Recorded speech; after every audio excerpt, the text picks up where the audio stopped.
In Gaza, a peace deal cannot come soon enough. Just in the past 24 hours, we have seen more than 30 people killed in Israeli strikes, including 3-day-old twins and their mother. CNN's Jeremy Diamond has this report.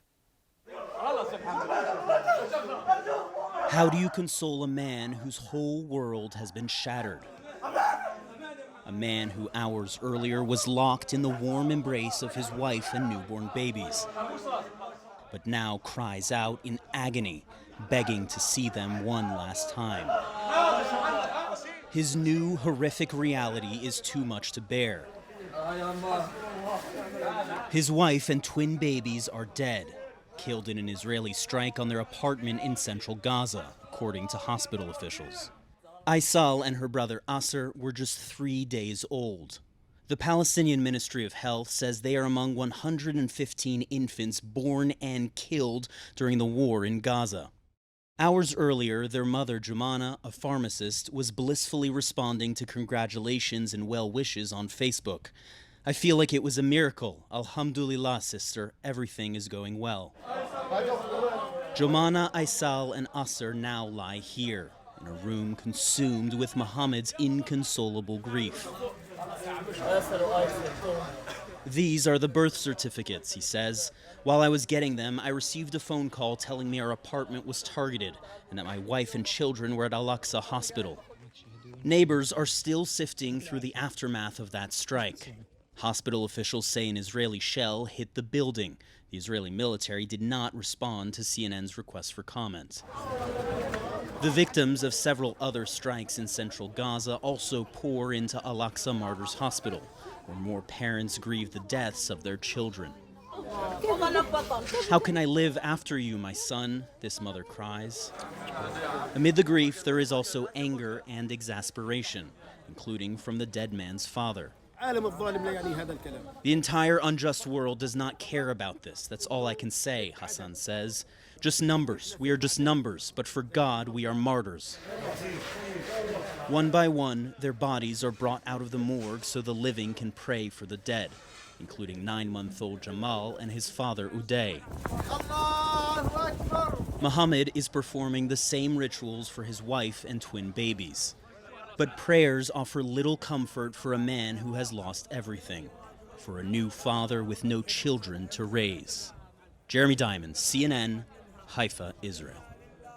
Israel-Hamas ceasefire talks are set to resume Thursday in Doha, and a lot is riding on them. There has been some speculation that Iran might hold off on plans to attack Israel if a Gaza ceasefire is reached soon.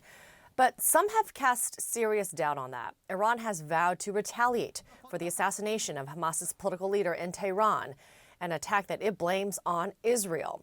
Meanwhile, sources tell CNN Hamas is taking a position of intentional ambiguity about appearing at the Doha talks. Representatives from Israel, Qatar, Egypt, and the U.S. are all taking part. Nick Robertson joining us now from Tel Aviv with the details. Hi there, Nick. So Hamas being very non-committal about the talks that are set for Thursday. What are you watching for? And if they don't show, are the talks off? No, there's a part of the talks that's going to happen. They're proximity talks, so the US and Israel and the intermediaries, Qatar and Egypt, can meet and are expected to meet in Doha tomorrow. We do sort of see this strategic or this ambiguity by Hamas as a potential way to try to put pressure on the Israeli government, because they're being very specific about why they have this ambiguity. They are saying these are not negotiations from their point of view, that the meeting in Doha should be about implementing the framework that President Biden put forward over the past couple of months, that they say that the Israeli government, Prime Minister Netanyahu, has added on additional things like control and veto over prisoner releases, about the control of the Philadelphia corridor, the control of the Rafah border crossing, all of which are huge issues for Hamas that they say were not part of that original framework. So from their perspective, and speaking to other sources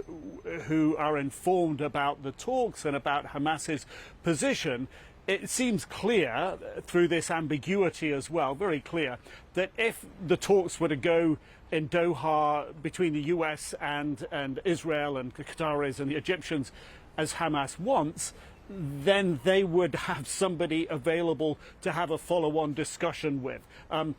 But I don't think expectations are at that point. I think the expectations really at the moment are questioning what is going to be different about these talks than any other. How much, or has there been any substantial change on the negotiating position of either side, either Hamas or Israel? And that's where things stand. And of course, that's what Iran is waiting to see. And the expectation is, regardless of the outcome of these talks, Iran will strike. It's just a question of how big that strike would be. And Nick, if you will, talk to us about what you're hearing there in Israel, because obviously Israeli Prime Minister Benjamin Netanyahu has been facing a lot of pressure, and there seems to be a difference between what the public wants versus the political will and what the government is aiming for.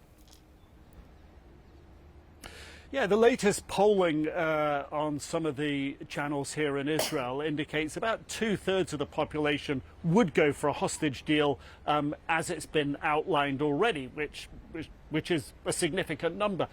But that's not the position of Prime Minister Benjamin Netanyahu that we know, and it's certainly not the position that the hard right members of his coalition government are willing to tolerate. They threatened to get out of the talks if he went for that kind of deal.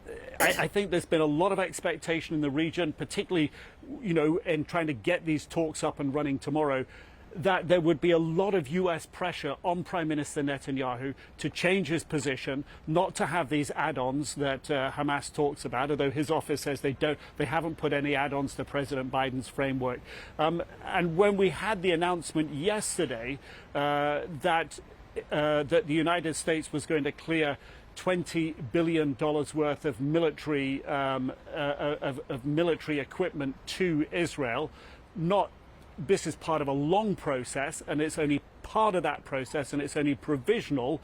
The timing of it, because it's been a long process, did seem to indicate that the United States potentially trying to give Prime Minister Netanyahu something in return for what they may hope comes out of these talks. But I would say no one is holding their breath that would be the outcome from this. Yeah, they understand the complexities and reality of all that is taken into account. Nick Robertson, appreciate your reporting there from Tel Aviv. Thank you.